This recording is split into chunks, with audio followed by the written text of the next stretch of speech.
Today we will start with a new topic, which is liquid phase sintering, right? Last week we have gone through the solid state sintering. So today we're going to go liquid phase sintering, right? You know that in the solid phase sintering, the liquid phase must be less than 2%, 2 volume percent, or none at all. And in liquid phase sintering, there will be a liquid phase more than 20% or less than 20% of volume. So liquid phase sintering is important for a system that has a high degree of melting fabrication temperature, right? Or it is for a system that is difficult to densify using the solid state sintering.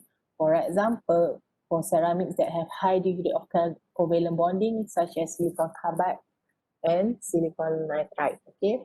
And it is also used when solid state sintering is too expensive because probably due to the high fabrication temperature that is needed. Alright.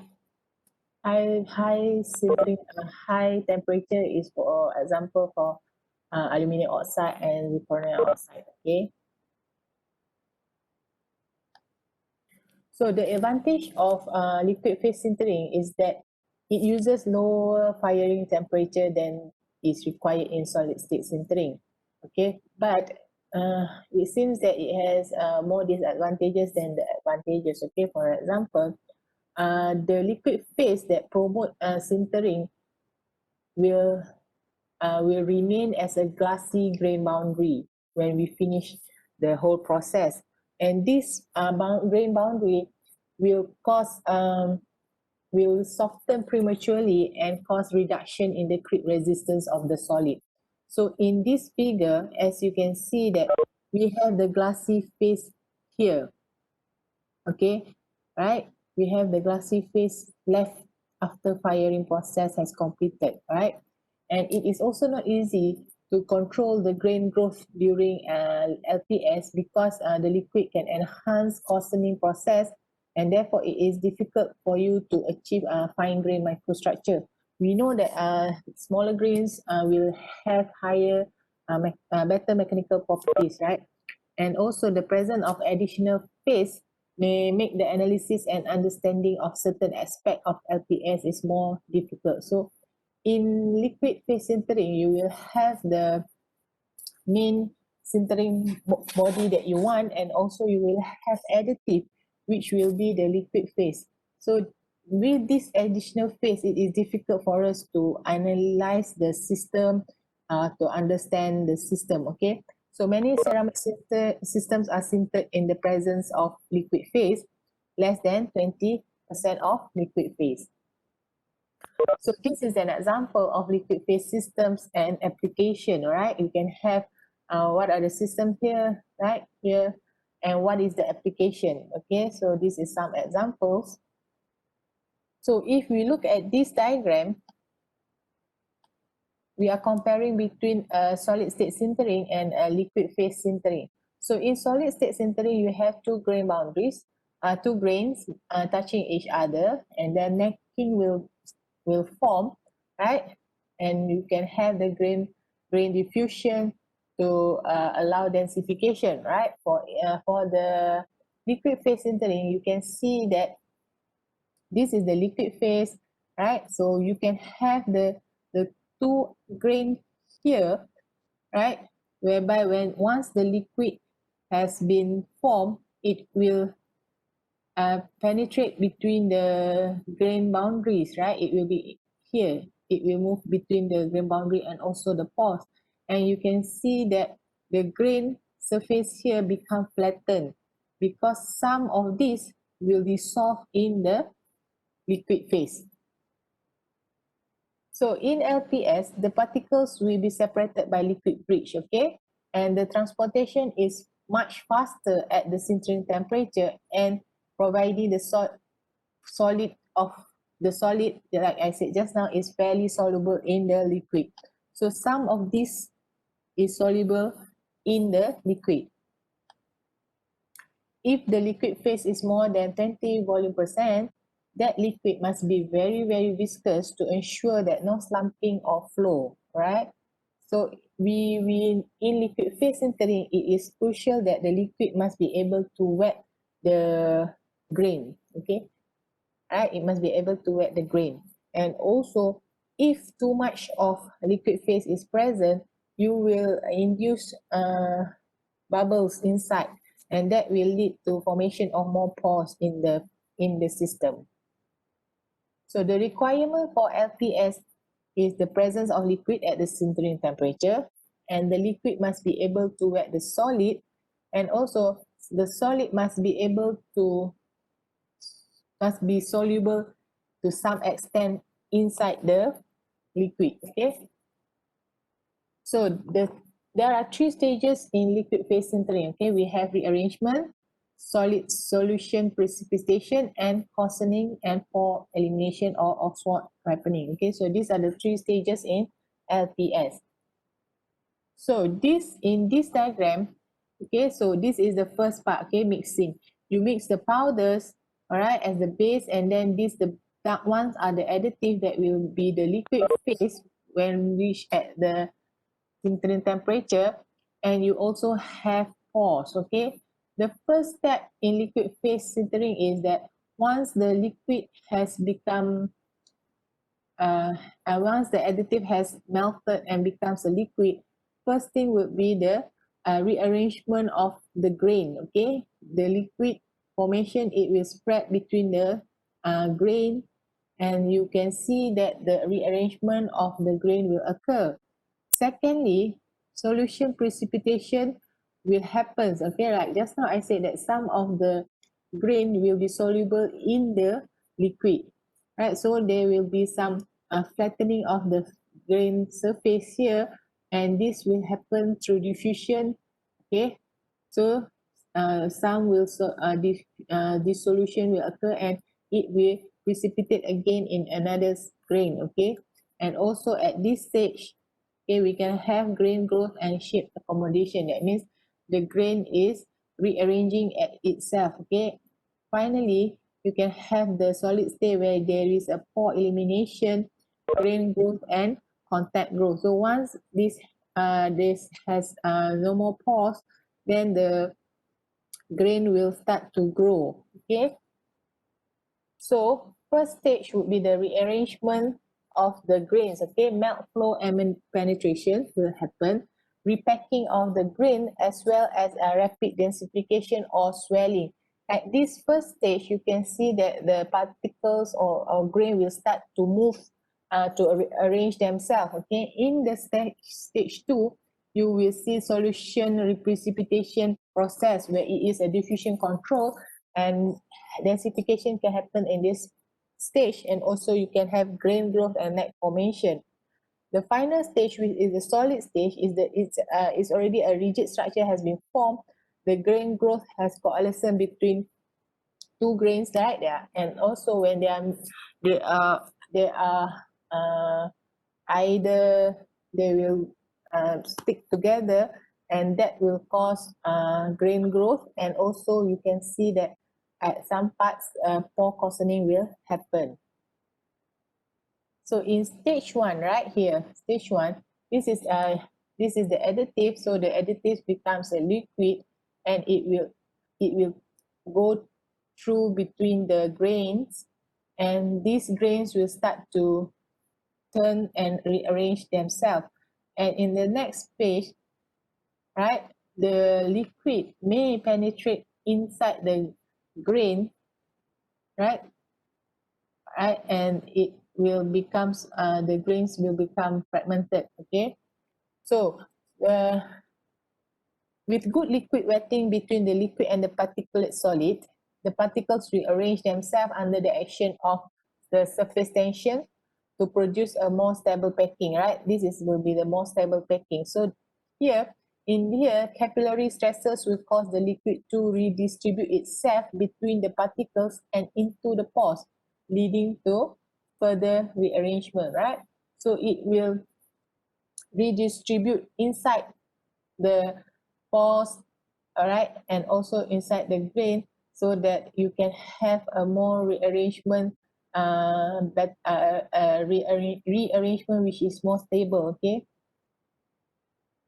so contact point between the agglomerates will dissolve. Okay, reduction in due to the reduction in interfacial energy, and the fragment will undergo rearrangement. So throughout the process, dissolution and rearrangement surfaces become smoother, and this will aid in the rearrangement and packing of the system. So here we can see that the surface of the grain will become smooth due to the penetration of the liquid phase. Okay, this process will stop once the packing becomes almost dense. Okay, the process is very quick, and it is depending on the amount of liquid present. So for traditional ceramics, usually they have more liquid phase than the advanced ceramics. In the stage 2, you can see that some of the solid here are soluble in the liquid phase, and this is known as the solution diffusion precipitation. Okay, so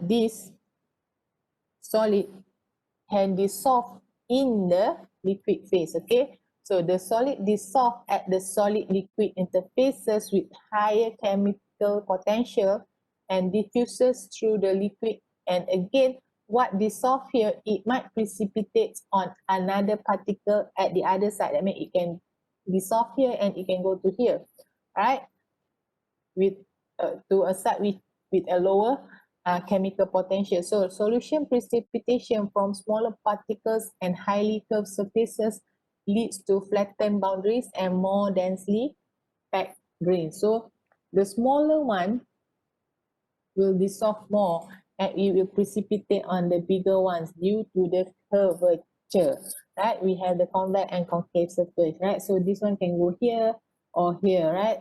And then because of that, you can see that the grain surfaces become flattened, right? In this stage 2, this one shows the schematic diagram is illustrating densification accompanied by Oswald ripening. Okay, the process is accompanied by grain shape accommodation. So once the smaller particles dissolve, it will start to deposit on the biggest particles, and this is when the bigger one will start to coarsen, and that is a Oswald ripening process. So another type is the dissolution of the smaller grains and precipitation on the larger grains. Okay, this is the classic also happening. Okay, so solution precipitation mechanism is accompanied by coarsening and by changes in the shape of the grain. So fairly large amount of liquid will give a rounded shape, while a smaller amount of liquid will give a flat faces on the particles. Stage 3 here would be whereby the densification becomes very slow because the large diffusion distance in the coarsen structure, right? And it takes longer time. So microstructure coarsening will become dominant, and it allows more efficient packing of the grains. Liquid may be released to flow into the isolated pores. So these two diagrams describes this one is in the solid state migration of the grain boundary, right? So you have both together here, and this is the solid state migration. It will go in here, while this one is for the migration, illustrating the coalescence by migration of the liquid phloem separating the grains. Okay, so at equilibrium, the contact between a solid and liquid is governed by their specific energies of liquid vapor, solid vapor, and solid liquid interface. Okay, for in LPS, what is important is the ability of the liquid to wet the solid.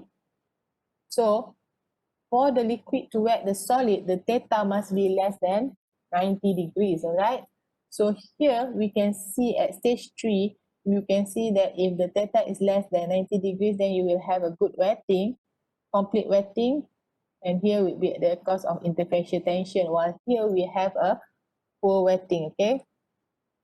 So the liquid must be able to wet the solid.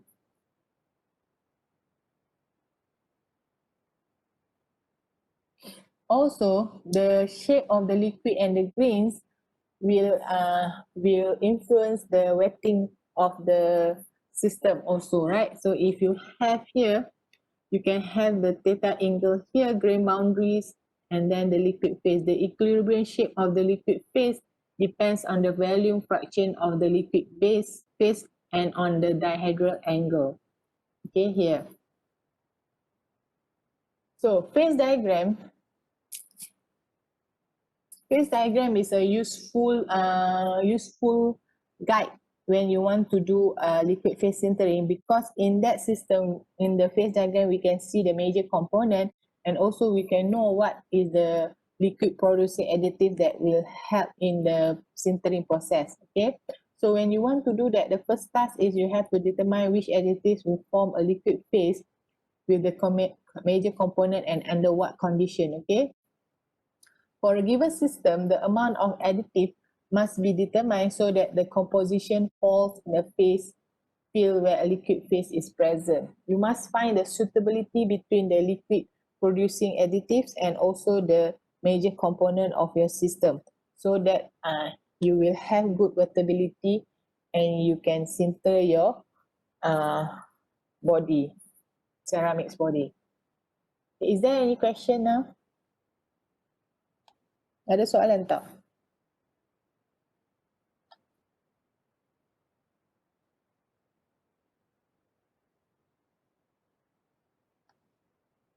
Semua okey ke?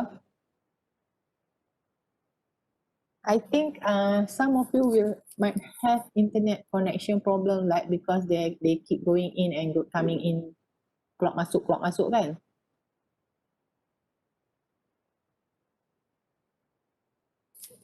Berapa orang yang ada masalah internet connection? Uh,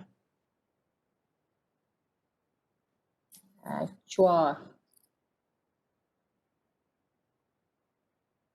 lagi? Yes, okay. So sebab it's okay if we don't try not to use the video to at least get the line. Have anybody see the previous recorded lectures on e-learn? Like in case you want to do revision or things like that? Okay, if you look into your e-learn, then you can see that your assignment has been uploaded. Okay, so you have your assignment here. Right, so it is an individual assignment and the submission date is on the 27th of November by 5 p.m. Okay, so you must submit your assignment in PDF format. Okay, so you write your name and matrix number on the file. Okay, so the maximum number of pages would be 10, that is including the references. Okay, font and size would be 12 and spacing is 2.0. Or if you have so many things to write, then you can put the spacing 1.5. That is the minimum. Okay, maximum with 2, minimum is 1.5. Okay, so you can see that there is an attachment in the assignment. Okay, so you have the questions there, right? Okay, it is on refractory materials. Okay, okay. Since the evaluation is based on online, please use your creativity and understanding when you are doing the assignment. Okay, when that means when I read your assignment, it is supposed to be that I can feel the message that you are sending to me from your assignment is that you understand what you are writing. I don't want to have the assumptions when I read your assignment is that you are just taking from another references and putting in your assignment. without you understanding what you are writing. Okay. And we will have one online test. Okay. Uh, when do you want your test? In my schedule, it is supposed to be on the 18th of November, right?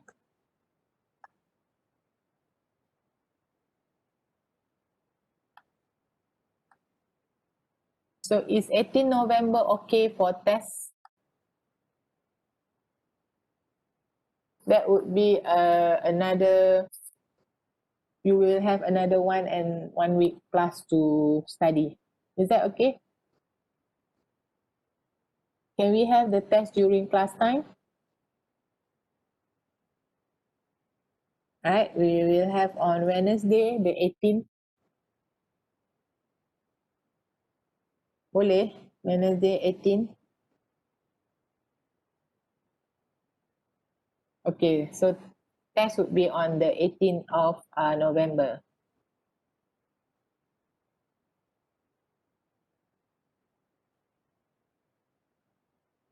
Okay, but if there is any changes, then I will inform you about the change. But as we planned, that we agreed the date would be on the 18th, and the submission of your assignment is on the 27th of November. Okay, so that's it. This is all about the liquid phase sintering for today. And on at 12 o'clock, come in again for a grain growth and microstructural control lecture. Okay.